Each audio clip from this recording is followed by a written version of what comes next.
हम बकवास पर आपको खुश आमदीद। माँ नहीं सासू में ड्रामे की अगली किस्त के टीजर देखकर तो मुझे शदीद गुस्सा आ रहा है। सलमान भी जहर लग रहा है इस वक्त। ये किरदार सबको बुरा लग रहा होगा। 25 साल तक जिस औरत को माँ समझता रहा, इसके सामने कभी उफ तक नहीं की, आज जब वो अरूज के सामने आकर खड़ी हुई कि खबरदार मेरी बेटी को हाथ लगाया, तो इन्हें धक्का मारकर साइड पर कर देता है। अरूज अपनी माँ को ना संभालती तो शायद वो जमीन पर जा गिरती। पैदा नहीं किया, लेकिन 25 साल तक सीने से लगाकर पाला। इतनी मोहब्बत तो इसकी सगी माँ नहीं करती थी जितनी मेहरीन बेगम ने इस सलमान से की थी। और बदले में इन्हें क्या मिला? जिल्लत और धुतकार। सलमान की इस हरकत पर इनकी आंखों में आंसू आ जाते हैं, जबकि अरूज सलमान के सामने आकर चिल्लाती है, बस बहुत हो गया अब। मैं तो समझी कि शायद अरूज थप्पड़ मारने लगी है। अपने थप्पड़ के बदले तो इसने हाथ नहीं उठाया। माँ के धक्के के बाद तो इसे एक थप्पड़ मार देना चाहिए था। थप्पड़ नहीं तो धक्का तो देती सलमान को। वो अभी भी इससे नरमी से पेश आ रही है, लेकिन इसकी अकड़ ऐसी है जैसे कोई शहजादा गुलफाम हो और सामने इसकी गरीब रियाया।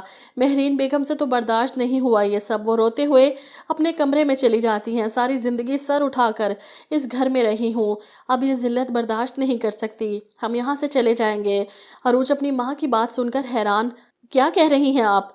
हम क्यों जाएंगे यहाँ से? आपने ही तो मुझे बताया था ये घर, ये प्रॉपर्टी, ये बिजनेस सब कुछ मेरा है। मेरे बाप ने मेरे नाम किया, तो हम क्यों छोड़कर जाएं अपना सब कुछ? इधर अदरीस साहब ऊपर से आती आवाज़ें सुनकर बहुत खुश हैं और मुस्कुराते हुए शाइस्ता बेगम से कहते हैं, मैं सोच रहा हूँ कि सलमान को अब अरूज बिल्कुल भी पसंद नहीं रही। जिस तरह वो गुस्से में ऊपर गया है और हमारी हाँ में हाँ मिला रहा है, क्यों ना दोनों माँ बेटी को इस घर से निकाल बाहर करें और हमारी हुक्मरानी हो जाए इस घर पर।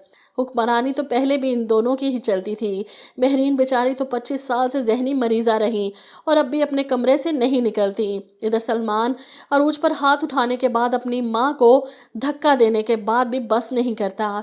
इसके गुस्से की कोई खंदक नहीं, जो अपनी सगी माँ के सामने कहता है, बस बहुत हो गया, मैंने फैसला कर लिया है, मैं अरूज को डाइवोर्स दे दूंगा। और यहाँ पर शाइस्ता बेगम, जो इसे अरूज से दूर करने के दर पे थी, फौरन इसे रोकने के लिए कहती हैं, अगर इसे छोड़ दोगे तो हर चीज़ से हाथ धो बैठोगे। अरूज गई तो सारी जायदाद भी हाथ से जाएगी। जिस पर सलमान हैरान होकर अपनी माँ से कहता है, तो आपको क्या लगता है वो ये सब कुछ हमें दे देगी? जवाब में शाइस्ता बेगम कहती हैं, हमें नहीं, तुम्हें। इनकी बात पर सलमान हैरत से कहता है, कैसे? और यहाँ शाइस्ता बेगम अपना शैतानी दिमाग इस्तेमाल करते हुए सलमान का हाथ पकड़कर कहती हैं, इधर आओ, मेरे पास बैठो। मेरे पास एक प्लान है और प्लान यही होगा कि तुम अरूज के साथ अच्छे बन जाओ, इससे माफ़ी मांगो, सॉरी कहो, अपनी मोहब्बत का इजहार करो, मेहरीन के पास भी जाओ और अपने रवैये की माजरत करो, फिर इसी मोहब्बत के झूठे जाल में फंसाकर प्रॉपर्टी के पेपर्स साइन करवा लो। और सलमान किसी कठपुतली की तरह अपने माँ बाप के इशारों पर नाचता रहेगा, जो कहेंगे वैसा करेगा। जैसे माँ बाप है वैसा ही सलमान गंदी नेचर का निकला।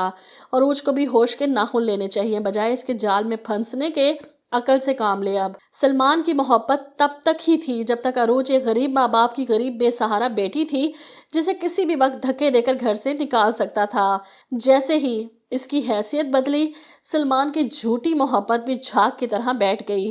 अब अगर कोई कहे कि वो अपने माँ बाप के कहने में आकर ये सब कर रहा है अरूज के साथ, और मेहरीन बेगम इसकी सगी माँ नहीं इसलिए गुस्से में है, तो मैं कहूँगी कि सलमान कोई दूध पीता बच्चा है जिसे अच्छे बुरे की पहचान नहीं। और अगर इसे एक मौका और दिया गया, इतना सब कुछ करने के बावजूद भी माफ़ी मांग कर अरूज के साथ बाकी ज़िंदगी हंसी खुशी गुजारने का, तो लानत है फिर ऐसे ड्रामे पर। मतलब सब कुछ कर गुजरो और आखिर में हाथ जोड़ लो कि मैं गलत था, तो चलो जी माफ़ी तलाफ़ी, हैप्पी एंड। कौन चाहता है ऐसा हैप्पी एंड होना चाहिए? अब कमेंट करके अपनी राय ज़रूर दीजिएगा।